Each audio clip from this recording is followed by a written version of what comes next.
All right. So first off, MVP. Let's just go down the line, Connor. I'm gonna start us off. Okay. All right. So MVP, I think this award is pretty much all narrative for the most part. Even if you play amazing and you don't have the narrative, you might not win an MVP. But that being said, that applies to the person I picked for this year because I thought they were supposed to win it last year, and I'm going Tom Brady at 850 odds. I think he might resurrect Julio's career. I think the receivers are hurt, getting in and out. There's not a lot of continuity this year, but there's nobody I trust more to keep a team together than Tom Brady. And who doesn't want to see a 45-year-old win an MVP? That would just be the cherry on top. Yeah. Top of the career. Yeah, I can't argue with you laid out the good presentation. There's nothing I can argue with there. And also to add to the narrative, the interior O-line is just dismantled. So it's terrible. Oh yeah, well I totally forgot about that. Honestly, that they're damn near all gone. Hey, on a side note, real quick for our listeners, Leonard Fournette PPR machine this year. That's all I have to say. So many checkdowns. Yeah, I mean, I feel like nothing's going right for them this offseason. So if that continues the whole year and he fucking sticks it out, give him the MVP. I like that. I like it. I had like nothing to say against it. I was like, he's got. No, usually you do. He's I was got the kind of narrative. looking for like Brady's old as dirt. Or No, something. I'll never disrespect the guy. no, he's proven me wrong with too many times. Like 7 years ago, and I gave up. I gave like 7 years ago. Yeah. Tom, you won. It's gotten to the point where it's just indisputable. Like there used to be a point when people would, and I did it for a little bit, but Rodgers versus Brady, like that used to be a debate, and now it's like just not even close. You can't talk about it anymore. Yeah. I remember entertaining those days too. Yeah. All right. I'm going to go with mine. Not really a shocker here. I'm going to go with my boy Mahomes. And the narrative is, like you said, it's narrative based. He lost Tyreek. He's working with MVS. He does have Kelsey, but then it's like, Sky Moore. He does have Juju, blah, blah, blah. The receiver group is not that great this year. And I think if anything, and if he does really perform well, it's going to be a testament to him. He's going to go over the hurdle. He's not going to be able to chuck it deep. He's going to have to like methodically play through a system with these guys.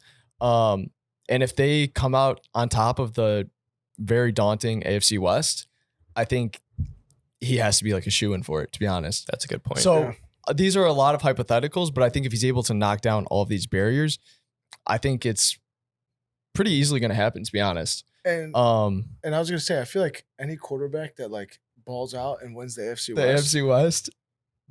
Is it just an AFC West award now? It might be. It could be. seriously It could be honest. What happens with Derek Carr? He gets it. I was thinking about picking Russ and Carr. So I mean, In our and dynasty? Carr was. for the MVP award. Okay. I mean, and Carr was close that year before he got hurt in like week 14 or whatever. So it's like he's done it, kind of. Yeah, That's a good point. And you also have an AFC West quarterback. Yeah. But I got a little more heat to this one because All right. this is for like all of you, He wants to smoke. like all of you bozos out We there have to sit back for this one. that are like, oh, Herbert can't win games and all this stuff. And I forgot, excuse me, like, does he go out there and play nose tackle? Like, does he do that? Or like, does he play corner and all this stuff? It's a team thing. So yeah, he's had probably arguably the two of the best start to a season out of any quarterback at the point in their career. It's statistical. Most touchdown passes and most yards. Mm-hmm. It's all there for him. And they got the defense now. So I think it's all right there for him.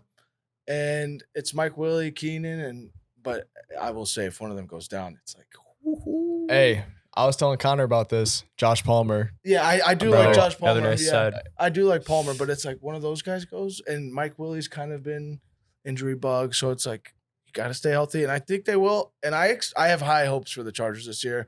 Kind of like a Chargers fan, I'll admit it. Fake Chargers fan. All right, Kind we need to clip that. Kind of like, not obviously. Kind of like. I'm still a Bears fan till the day I die. No, but I like, get it. I did the same thing, I do. to be honest. I enjoy the Chargers, and I think this is the season that he balls out. He had very comparable numbers to Brady last year, so Mhm. it's like in year 2, that is. So it's like he might do. I hate the narrative that you were saying that people say is that like Herbert needs to win games. He needs to make the playoffs.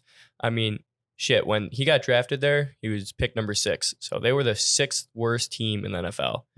2 years later, he almost got them to the playoffs, and that was on the sheer back of Justin Herbert. Like, he carried that team to even get close, and I think that's impressive enough.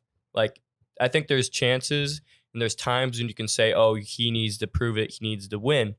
But for a guy that's literally taking a shit franchise, bringing him back up, it don't happen like that. No, It don't happen never like will. that. And if you want to, we could pull up the statistical stats for the defense, and like they are bottom 3 in almost every category you could find last year. And people will want to bring up the Texans game. I watched the Texans game. I saw Rex Burkhead look like Walter Payton. I think he had like 160. When does that happen? In what world? This isn't like 2015 or whatever when Burkhead had his shine in New England. But that was just like wow. Like, how do you watch that game and be like, okay, yeah, he's kind of working with just no one on defense. The And only it's thing part of the game. I mean, that I will say, and maybe it's not fair to give him that criticism that he hasn't won anything big yet because of the team and the roster and the defense and whatnot, but if he wants to win the MVP, he's going to have to make the playoffs. oh yeah, And I know it's not like necessarily all on him. It's just like he will have to do that. oh yeah. Because like if Herbert makes the Super Bowl, like if he switches places with Joe Burrow is not even in the conversation because Herbert has the stats and then he went to the Super Bowl as well. So that's the only thing. It's not, you're right. It's not really on him, but it's just like in his career, he will have to do that to get to like that. And I do fully expect maybe a Super Bowl run. All right, That's like just what I'm expecting. let me like combine both your points here. Let me throw my 2 cents in because we're talking about like the narratives.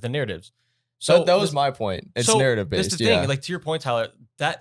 What it's almost like things like almost flopped this year. Like Herbert was dealing with what Mahomes is about to be dealing with in my eyes now. Like now Mahomes has the defense we're looking at where we're like he's gonna have to completely ball out all the time for them to like that's how the Chiefs are gonna be now. And then That's that Chargers, well, Justin Herbert's just got to do his job.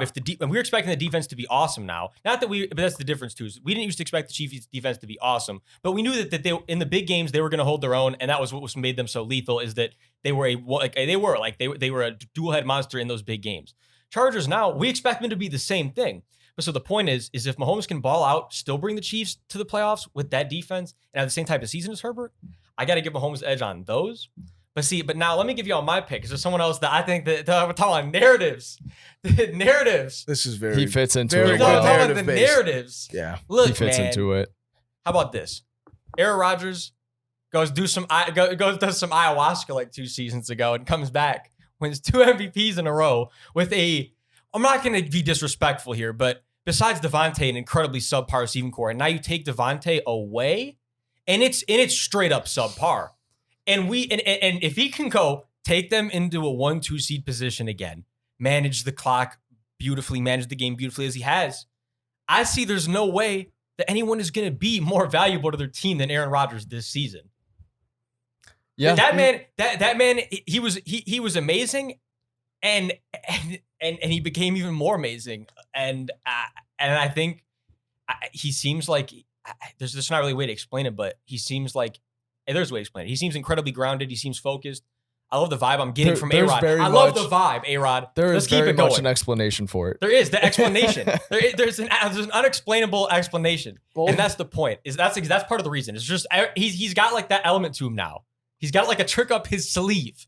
Both old heads have a very good narrative set before the season even starts. They've got a great narrative. I mean, Battle the old heads. it's always been battle the old heads. I mean, we kind of did pick the 4 best quarterbacks, 2 old heads and 2, I would say the 2 guns, best yeah. young quarterbacks. Are we too, laying so for that or? I think we're just playing the board perfectly. Yeah, I think we're 'Cause, playing the board. yeah, and actually. I mean, it's either we got to didn't- be the guys well, that Josh are old Allen was and the keep going. favorite, so it's like he was. I Yeah, didn't that's wanna true. pick the Oh, favorite, no. so it's like yeah. But wait, I do have something that I really need to say, like that I really, really thought about. So yeah, it came out yesterday that Aaron Rodgers said, or 2 days ago, whatever, that he took a Percocet for a game, right? It was the I Bears feel like one. it's happened more than It once. was. I feel 100%. like that's happened probably more It's than probably once. happened more than once. And I was just sitting here thinking, I was like, No, wait. you know which Wait. one it is. And I was sitting here thinking, I was like, this man was off a perk and probably beating the Bears. Clip. You know how We'll go straight to the interview after this. you know how crazy that is? This dude was off a perk, was like, I'm gonna go light up the I know Bears. y'all remember. Are you kidding me? It was the game That that the is Bears so- had Khalil Mack. He was snapping. He had the strip. I'm fumble not or gonna lie. whatever. I saw the Everyone would say, statistics. He was like 4 for 6 the first half. Went in half. Went back there, took a perk, Bro. fixed that knee. He went 14 for 16, 270 yards, Wait, and 3 touchdowns. is this the against game where he Bears. goes? That Is was this the week game where he one. goes? It was my knee. You're talking Yeah. about? Yeah. That Bro, was I was it. gonna say that explains it all now because I remember watching the clip. I'm like, so obviously he found a way to get fried at halftime. And I'm not blaming him. Go crazy if you want to get fried at halftime and go ball. Like I believe it's totally possible. But I was like, how did A-Rod find a way? I mean, A-Rod, come on, A-Rod's not going to smoke. He's got too much clout to go smoke a Jimmy No, in the he was locker room. for sure off But a I mean, perk. now it all makes sense. Took a Dude, pilly. That Took absolutely the pilly back with some water, and he just ran out the gates. He was feeling himself. That And Right. absolutely, now it all like, makes sense. that hurt my head to like comprehend. I was like, wow, he really All right. had done this. Aaron Rodgers would won. Oh, he 100% So- did. If you were a struggling quarterback in the NFL, do you need to go on an ayahuasca trip? I Hey, mean, why who- not? hey, Who needs it the most? A guided Who needs an Who ayahuasca needs an trip the ayahuasca most? No, trip time the out. most? A Who guided, needs it the most? ayahuasca trip, big difference. For No, the That's true. record, You need to be for the guided. record, you take it like if we're talking I don't even medicinally. If we're know, talking bro. medicinally here, hey, QBs, A-Rod opened up the door for you. I'm just I'm trying to figure out who's like fighting for their lives. I right think now. Kirk Cousins needs to go on an ayahuasca trip. That man what if needs Tua did one? enlightening. Now, what if Tua did one before this season? Tua's already chill as fuck. You saw the picture. But what if he became Pull up chiller his with slides. Tyreek and Jalen off the ayahuasca and the perk? Stop. Who might need that? I don't know, man. I'm thinking like, Kirk, he Hey. pulls up in a minivan, like he's got no swag to him at all. The man will throw the ball away before he takes a hit and throws a deep pass. Enlighten this man. Maybe Kyler? I feel like Jameis I Loki was might have already gotten on the thinking- train. Maybe Kyler. I think There's Ja- not a lot of guys. I think that need Jameis has an been doing it ayahuasca. for I think years Jameis now. might have hopped on the train. No, I mean, on a serious note, if you guys like heard at many of his interviews, like yeah. recently, dude, like he actually, it'll have me like genuinely happy. Like he's like, but look, man, like it's all about like this He is my does seem family, enlightened and, also. and I'm so blessed to be here and with my brothers and this amazing stuff. And I'm like, that's some real shit. Like I get it. Like you might look at that as corny, but I'm gonna be honest. If you look at that as corny, I look at you as corny because to me that's real life shit. And I think I'm being Damn. honest here for a sec. This is some real shit because I think it's easy to disregard all the emotional, real shit in life and just to be like, well, it's just a job. No, there's a real human element to everything you do, and I think that's a big part of success. I think Tom Brady's always understood that. I think a lot of people, Michael Jordan, all these incredible athletes understand that you have to connect with the human on all of them on your team. You're in that together. And that's some real shit that I think a lot of athletes in general could not like, but I'm just saying a lot of people in general. That's an idea a lot of people could grow on. It's just Yeah. getting closer with everyone around them in whatever they're doing. And you Side note, but real shit, and like that's what A-Rod did. When you I can see respect it, that. open it up, open his brain. definitely. He should be Um, in jail.